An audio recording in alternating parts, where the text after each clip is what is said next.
Hello friends, ഇന്ന് നമ്മൾ ഉണ്ടാക്കാൻ പോണത് കയ്പ്പയ്ക്ക കൊണ്ടുള്ളൊരു കറിയാണ് കേട്ടോ. കയ്പ്പയ്ക്ക കഴിക്കാൻ ഇഷ്ടമില്ലാത്ത ആൾക്കാർക്കും കൂടി ഇഷ്ടമാവുന്ന ഒരു കറിയാണ്. അതുമല്ല, അത് വളരെ സിമ്പിളാണ്. നമ്മൾ നാളേരൊന്നും ഉപയോഗിക്കാത്ത ഒരു തീയലാണ് ഉണ്ടാക്കാൻ പോണത്. അപ്പോൾ നമുക്ക് പെട്ടെന്ന് വീഡിയോയിലേക്ക് പോകാം. ഞാനിവിടെ 2 കയ്പ്പയ്ക്കാണ് അരിഞ്ഞു വെച്ചേക്കുന്നത്. 2 സവോള, 2 പച്ചമുളക്, പിന്നെ കുറച്ച് കറിവേപ്പില, നെല്ലിക്ക വലിപ്പത്തിൽ കുറച്ച് പുളി വെള്ളത്തിലിട്ട് വെച്ചിട്ടുണ്ട്. ഞാൻ മൺചട്ടിയിലാണ് കേട്ടോ ഉണ്ടാക്കുന്നത്. അപ്പോൾ മൺചട്ടി അടുപ്പത്ത് വെച്ചു. അതിലേക്ക് 2 ടേബിൾ സ്പൂണോളം വെളിച്ചെണ്ണയാണ് ഒഴിച്ചു കൊടുത്തത്. എന്നുവെച്ചാൽ വെളിച്ചെണ്ണയിലാണ് കേട്ടോ സ്വാദ്. അത് കാരണം വെളിച്ചെണ്ണ നല്ലോണം ചൂടായ നമുക്കതിലേക്ക് ഒരു 1/2 ടീസ്പൂണോളം കടുകാണ് ഇട്ട് കൊടുത്തത്. കടുക് നല്ലോണം പൊട്ടിക്കഴിഞ്ഞാൽ അതിലേക്ക് നമ്മൾ അരിഞ്ഞു വെച്ച് സവോളയും പച്ചമുളകും ഇട്ട് കൊടുക്കാം. അതിൻ്റെ കൂടെ തന്നെ നമുക്ക് കറിവേപ്പില കൂടി ചേർത്ത് കൊടുക്കാം. എന്നിട്ട് നന്നായിട്ട് വഴറ്റിയെടുക്കാം കേട്ടോ. നന്നായിട്ട് വഴറ്റാന്ന് പറഞ്ഞാൽ നല്ലോണം ഒരുവിധം നല്ലോണം വഴണം. അതിൻ്റെ പച്ച ചൊയൊക്കെ ഉള്ളിയുടെ മാറി കിട്ടണം. അതുവരെ നമ്മൾ വഴറ്റണം. അപ്പോൾ ഒരു 4-5 മിനിറ്റ് നല്ലോണം വഴറ്റിക്കോളൂ. ഈ ഉള്ളി നന്നായി വഴന്നാലാണ് നമുക്ക് ഈ കറിക്ക് നല്ല ടേസ്റ്റ് ഉണ്ടാവുള്ളൂ. അപ്പോൾ അതുകൊണ്ട് ഉള്ളി നന്നായിട്ട് വഴറ്റിയെടുക്കുക. അതിൻ്റെ നിറമൊക്കെ മാറി ഒരു ലൈറ്റ് ബ്രൗൺ കളറാവില്ലേ, അതുവരേക്ക് വഴറ്റണം കേട്ടോ. അപ്പോൾ നമ്മുടെ ഉള്ളിയൊക്കെ ഒരുവിധമൊക്കെ വഴന്ന് വരുന്നുണ്ട്. ഇനി 2 മിനിറ്റ് കൂടി വഴറ്റിക്കഴിഞ്ഞാൽ നമ്മുടെ ഉള്ളി പാകാവും.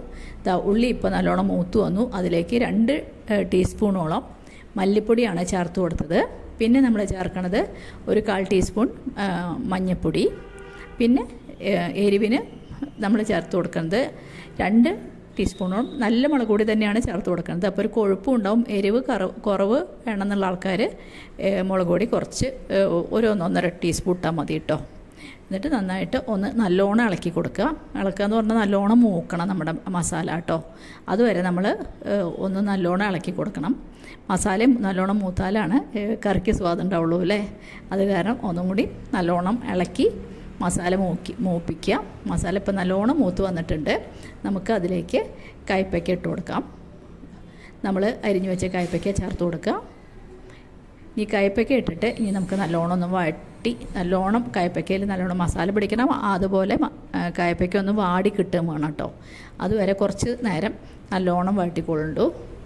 അപ്പോൾ കയ്പ്പയ്ക്ക നല്ലോണം വാടുന്ന വരെ വഴറ്റുക. അപ്പോൾ കയ്പ്പയ്ക്ക വാടി ഞാൻ പുളിയാണ് കേട്ടോ നേരത്തെ ഒഴിച്ചു കൊടുത്തത്. അപ്പോൾ കുറച്ചും കൂടി വെള്ളം ചേർത്തിട്ട് പുളി കുറച്ചും കൂടി ഒഴിച്ചു കൊടുത്തു. ഇപ്പോൾ ടേസ്റ്റ് നോക്കുക. പുളി കുറവുണ്ടെങ്കിൽ നമുക്ക് ചേർത്ത് കൊടുക്കാം. ഇനി നമുക്ക് കുറച്ച് വെള്ളം ചേർത്ത് കൊടുക്കണം. അപ്പോൾ നമ്മുടെ ഗ്രേവിക്ക് ആവശ്യമായിട്ടുള്ള വെള്ളം ഇപ്പോൾ നമ്മൾ ചേർത്ത് കൊടുക്കണം. ഞാൻ 1 ഗ്ലാസ്സോളം വെള്ളം പിന്നെ ചേർത്തു. ഇനി നമുക്ക് ഈ കറി ഒന്ന് നല്ലോണം തിളപ്പിച്ച് കുറുക്കിയെടുക്കുക വേണ്ടു. വളരെ എളുപ്പത്തിൽ നമുക്ക് ഉണ്ടാക്കിയെടുക്കാം. നമ്മൾ ആ സമയത്ത് ഉപ്പിൻ്റെ ടേസ്റ്റ് നോക്കിയിട്ട് ഉപ്പ് ചേർത്ത് കൊടുക്കണം. അപ്പോൾ ഞാനതിലേക്ക് 1 ടീസ്പൂൺ ഉപ്പ് ചേർത്ത് കൊടുത്തു കേട്ടോ. ഇനി നമുക്ക് കറി ഒന്ന് നല്ലോണം തിളപ്പിച്ച് കുറുക്കി വെള്ളം ഒന്ന് പാകാക്കണം. അത്രേ വേണ്ടൂ. അപ്പോൾ ഇപ്പോൾ കറി ഇരുന്ന് തിളയ്ക്കുന്നുണ്ട്. തിളച്ച് ഒന്ന് കുറുകി വന്നു കഴിഞ്ഞാൽ നമ്മൾ ഇളക്കി വെക്കുമ്പോൾ അറിയുമല്ലോ, ആ ഗ്രേവി ഒന്ന് പാകമായി കഴിഞ്ഞാൽ നമുക്ക് സ്റ്റവ് ഓഫ് ചെയ്യാം കേട്ടോ. അപ്പോൾ നമ്മുടെ കറി പാകമായിട്ടുണ്ട്. അതിലേക്ക് ഞാൻ കുറച്ചും കൂടി കറിവേപ്പില കൂടി ഇട്ട് കൊടുത്തു. സ്റ്റവ് ഓഫ് ചെയ്തു. ഇനി നമുക്ക് കറി വാങ്ങി വയ്ക്കാം. നല്ല പാകമായിട്ടുണ്ട്. എന്നിട്ട് സെർവിങ് ബോളിലേക്ക് മാറ്റാം കേട്ടോ. അപ്പോൾ എല്ലാവരും ചെയ്ത് നോക്കണം. എല്ലാവരും ഉണ്ടാക്കിയിട്ട് അഭിപ്രായം പറയണം. എൻ്റെ ചാനൽ ആരെങ്കിലും ആദ്യമായിട്ട് കാണുന്നുണ്ടെങ്കിൽ ഒന്ന് സബ്സ്ക്രൈബ് ചെയ്ത് സപ്പോർട്ട് ചെയ്യണം കേട്ടോ. സബ്സ്ക്രൈബ് ചെയ്യുമ്പോൾ കാണുന്ന ബെല്ലൈക്കൺ കൂടി അമർത്താൻ മറക്കരുത്. ബെല്ലൈക്കൺ അമർത്തുമ്പോൾ കാണുന്ന ഓൾ എന്നുള്ള ഓപ്ഷനും കൂടി കൊടുക്കണം കേട്ടോ. എല്ലാവരും ലൈക്ക് ചെയ്യണം. എല്ലാവരും കമൻറ്റ്സ് എഴുതണം. ഇനിയൊരു പുതിയ വീഡിയോ ആയിട്ട് നമുക്ക് അടുത്ത് തന്നെ കാണാം. താങ്ക്